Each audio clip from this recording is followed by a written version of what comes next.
Dāvi, pirmkārt, apsveic ar uzvaru. Pastāstīji, kā tu redzēji tās pirmās 30 minūtes un pēdējās 10, kur tu arī visu laiku atradies?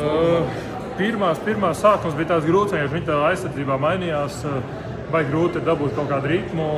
Viņi diezgan labi to darīja. Paši arī kaut kā netikām pie labiem metieniem, nedaudz tā mazkustīgi spēlējām. Bet svarīgais bija, ka mēs aizsardzībā visu spēli. Mēs arī pirmo puslaiku salīdzinoši labi nospēlējām. Mēs turējāmies 10-12 punktu attālumā, neļāvām viņiem aptrauties. Un tajā brīdī, kad mums aizgāja uzbrukums, tad, mums tā komanda tāda, ka mēs pie labas spēles uzbrukumā varam iemest 120 punktus, tad tajā brīdī, kad aiziet tas uzbrukums, tad ir viens pēc otru un tur arī tā spēle pagriezās. Padalies par savu pašu sezonu, cik grūti vai viegli ir, tomēr ir spēles, mēs redzam, kur tev ir mazāk minūtes, tad ir spēles kā šī, kur pirmajā puslaikā arī varbūt mazāka loma, bet redzējām, ka iznāca uz pēdējo minūtu trešajā un pēc tam visu nospēlē līdz galam. Cik grūti vai viegli ir tev šādi spēlēt, salīdzinot ar to, kas bija iepriekš NBA, kur tomēr tās rotācijas jau ir zināmas principā pirms spēles? Tomēr ir jābūt gan kā vienam no vecākiem spēlētājiem, jābūt arī kā piemēram. Tas viss ir trenera ziņā, kad kurš iet laukumā, kāds ir viņa redzējums tajā brīdī. Un pašiem vienkārši ir jābūt gataviem, jo kurā brīdī pirmā puslaikā pašam arī neaizgāja tā spēle. Un tad tādā ziņā pašsaprotams, kā savāc arī tās piezīmes. Un pats svarīgākais vienkārši ir būt gatavam, iet spēlēt, cīnīties. Un tas, kā kurā spēlē vairāk minūtes, mazāk minūtes, tas absolūti šobrīd nav svarīgi.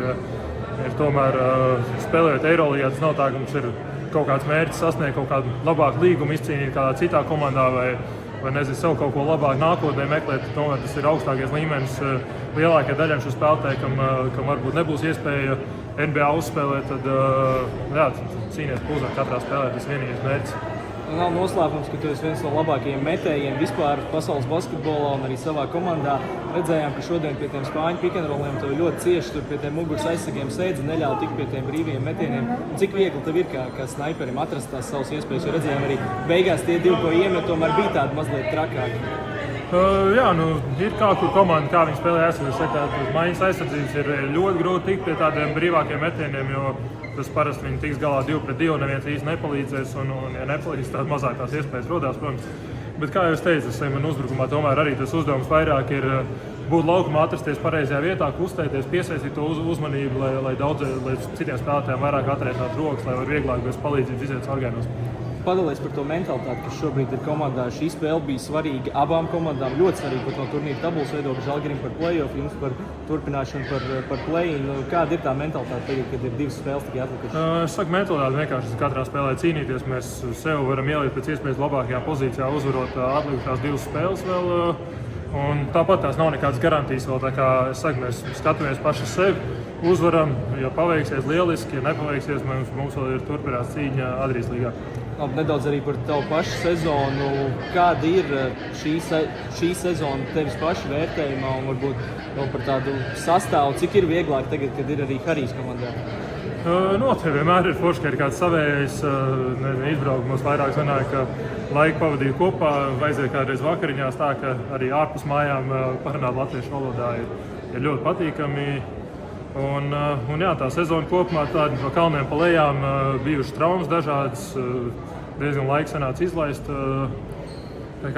Viegli nav, bet kam ir viegli? Laiku sanāca izlaist, un kā ir tagad ar veselības situāciju? Redzējām arī šeit 3. ceturtdaļā bija tā epizode, kur šeit potīti pagriezās. Jā, divreiz pagriezās, bet man pa laimi man potītes ir tādas, ka pagriežās pasāp kaut kāds pāris minūtes, un tad jau lēnām pāriet. 3 gadi tomēr es diezgan, ja skaitā ASK 15 gadu vecumā, tad es profesionālā basītī jau 18 gadus, tā kā vairāk kā pusdzīvi, vienmēr viss kaut kas sāp, tā kā pamostos sāp, kamēr neesmu iekustējies, ir diezgan grūti, bet, beigās jau varēja paskatīt, kā viss kārtībā. Bet, Klau, šajā sezonā Dubai bijusi arī tādā Eirolīgas epicentrā ar ģeopolitisko situāciju, ar to, ka bija jāpārceļās uz Sarajevu. Pastāst, kā tas viss varbūt izskatījās loģistiski, jo arī, kad pirms paziņoja jūsu preses cilvēkam, ka kopā ar Jānu dosimies uz šejien, tad viņš minēja, ka neesat praktiski ģimenes satikuši kopš tā brīža, kad pametāt Dubai. Kā kuram ir, kam tagad mēs vairāk būsim uz vietas aprīlī Sarajevā, tad man ģimene lidos arī uz Sarajevas, kurām 10 dienām vismaz padzīvoties ar mums, tā kā mums nav nekāda izbraukuma. Un tāpat tās arī pārējiem spēlētājiem lielākajai daļai ģimenes nav uz vietas, bet tomēr ir kopā, kurš brīdis mēs tur ieradāmies, ir 3 mēneši līdz sezonas beigām, ir jāiztur. No vienas puses ir daudz laika par to domāt, no otras puses nav daudz laika, bet nedēļa, 10 dienas padzīvot ar ģimeni, tad nedaudz atsvaizināt emocijas kaut kādas un izturēt līdz galam. Un tev jau bija saruna ar Reini rīta panorāmā par šo ģeopolitisko situāciju. Kā tas viss izskatījās arī tur tajās tālākajās dienās no tavas perspektīvas? Kamēr bijām uz vietas, ja godīgi, tad